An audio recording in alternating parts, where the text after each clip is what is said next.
দেখো আমরা আজকে একটা জায়গায় গেছিলাম সন্ধেবেলায়।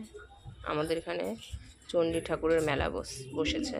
সেই চণ্ডী মেলায় পুজো দিতে গেছিলাম।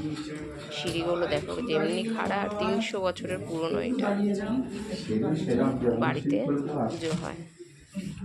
সিঁড়ি ভেঙে আমরা ওপরে উঠছি, সরু সিঁড়ি, উঠতে পারছি না, খাড়া সিঁড়ি। মানে যারা আগে উঠেছিল তারা নেমে যাচ্ছে, তারপরে আমরা উঠছি, বুঝলে? ভীষণ খাড়া। ভিডিওতে কতটা বুঝতে পারছো আমি জানি না, কিন্তু বেশ খাড়া সিঁড়ি। 300 বছরের পুরনো এই পুজোটা, আর এই বাড়িটাও। সাবর্ণ রায় চৌধুরী আমাদের এখানকার যে মানে কলকাতার প্রতিষ্ঠাতা, ওনার সাথে আরও দুজন আছেন, তা ওনার বাড়ির পুজো এটা, বুঝলে? এবার ভেতরেও সবাই পুজো দিচ্ছে, প্রচুর ভিড়, তাই ভেতরে তো আমি ঢুকতে পারছিও না, পারলামও না। আর আমি পুজো দিইনি, কারণ সেটা পরের ভিডিওতে জানতে পারবে। যা দিইনি, তোমরা অন্য কিছু ভেবো না, তাহলে তো আমি মন্দিরে আসতে পারতাম না। যাই হোক, এই যে ঠাকুরটা কি বলতো, ডাবের মূল।